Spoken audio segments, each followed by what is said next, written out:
केजरीवाल जी ने सिंगापुर के खिलाफ बयान देकर के और कहा है, जो सिंगापुर का जो वेरिएंट उन्होंने कहा है B.1.617.2 जो चर्चा की है और कहा कि हमें बच्चों की बड़ी चिंता है, फ्लाइट्स रोक दी जाएं।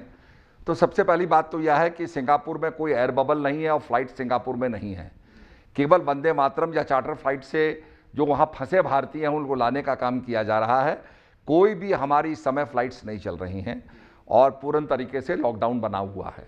इसके साथ साथ जो बार बार वो कहते हैं कि बच्चों की चिंता नहीं है, तो आज भी सिंगापुर से फ़्लाइट्स ऑस्ट्रेलिया चल रही हैं, यूके को चल रही हैं, यूनाइटेड नेशंस को चल रही हैं, और भी जगह चल रही हैं, अमेरिका चल रही हैं। तो उन देशों को भी अपने बच्चों की चिंता है। तो सबसे बड़ी बात यह है कि मैं समझता हूं कि उनको ऐसी बात नहीं कहनी चाहिए जिससे दूसरे देश के संबंध बिगड़े। उन्होंने सिंगापुर में इस वेरिएंट का नाम लिया, ये वेरिएंट तो पहले ही भारत में आ चुका है, तो इस प्रकार से किसी देश का नाम नहीं लेना चाहिए। सबसे पहली बात यह है। और सिंगापुर से हमारे बड़े अच्छे संबंध हैं। जब सिंगापुर के मंत्री जी यहाँ आए थे और केदारनाथ वो गए थे तो उन्होंने बड़ा सुंदर कहा था कि हम चाहते हैं कि यहाँ पर हम हाई क्लास टूरिज़्म को इस्टेब्लिश करें, और उन्होंने बड़ा अच्छा रुचि दिखाई थी हमारे साथ उत्तराखंड के अंदर टूरिज़्म को आगे बढ़ाने के लिए। तो मैं समझता हूँ कि किसी देश के साथ ऐसे संबंध खराब नहीं किए जाने चाहिए। सभी को बच्चों की चिंता है। जो तीसरी लहर आ रही है उससे लड़ने के लिए सबने जो है दवाइयों का वितरण कर दिया है। डाइल्यूटेड डोज में बच्चों को दवाई दी जाए, एडल्ट डोज ना दिया जाए, उसके पूरे इंस्ट्रक्शंस दे दिए गए हैं। तो मैं समझता हूँ पूरी तरह से तैयार हैं। और हमने ये भी कहा है माँ बापों से कि भाई अगर कोई आप संक्रमित होता है तो पहले आप इलाज जरूर कराएं, टेस्टिंग कराएं। आजकल टेस्टिंग का पखवाड़ा चल रहा है और टेस्टिंग पर जोर है।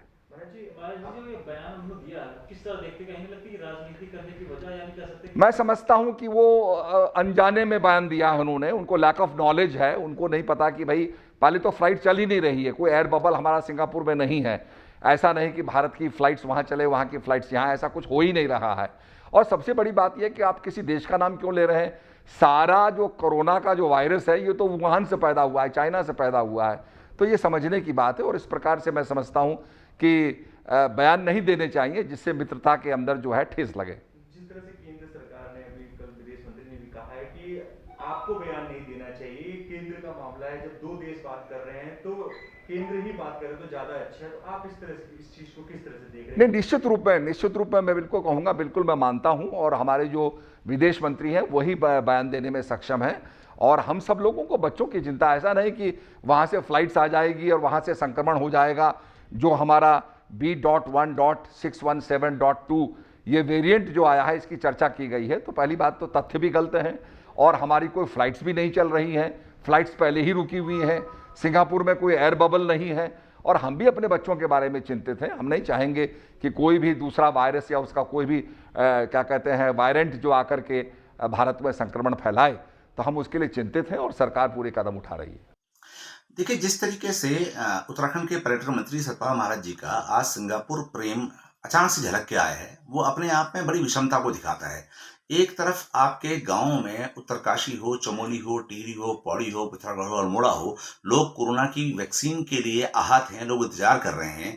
आपकी सरकार द्वारा उस वैक्सीन को विदेशों में भेज दिया गया। और जब कोई आपको सही सलाह देता है, जैसे अरविंद केजरीवाल जी द्वारा एक बात बताई गई कि सिंगापुर स्ट्रेन एक चैलेंज हो सकता है जो कि हमारे बच्चों पे असर कर सकता है, और इस बात को तमाम डॉक्टर्स भी और तमाम मीडिया चैनल्स भी जस्टिफाई कर रहे हैं, उसके बाद भी आप उस पे सवाल उठा रहे हैं। तो सतपाल महाराज जी, मेरा आपसे निवेदन है कि आप किसी भी मुद्दे पर सवाल उठाने से पहले चिंतन करें, मनन करें, और सबसे पहले अपनी केंद्र सरकार से इस बात का सवाल पूछें कि मेरे और मेरे बच्चों के, उत्तराखंड के बच्चों के हिस्से की वैक्सीन आपने विदेशों में क्यों भेजी। इस बात की चेतावनी आपको पहले भी दी जा चुकी थी। 1.5 साल पहले आपको पता था, ICMR के डॉक्टर्स ने बताया था, तमाम लोगों ने बताया था कि उत्तराखंड के अंदर सेकंड वेव आ सकती है, भारतवर्ष के अंदर सेकंड वेव आ सकती है। आप सोए रहे। उसके बाद भी अगर आज आपको एक चेतावनी मिल रही है तो उसको आप पॉजिटिवली न लेकर के उस पर आप बात कर रहे हैं, तो आपका विदेश प्रेम साक्षात झलकता है कि आपको उत्तराखंड वासियों से ज्यादा सिंगापुर के लोगों की चिंता है। हमसे जुड़े रहने के लिए हमारे YouTube चैनल को सब्सक्राइब करें और नई वीडियो की नोटिफिकेशन के लिए बेल आइकॉन को दबाएं।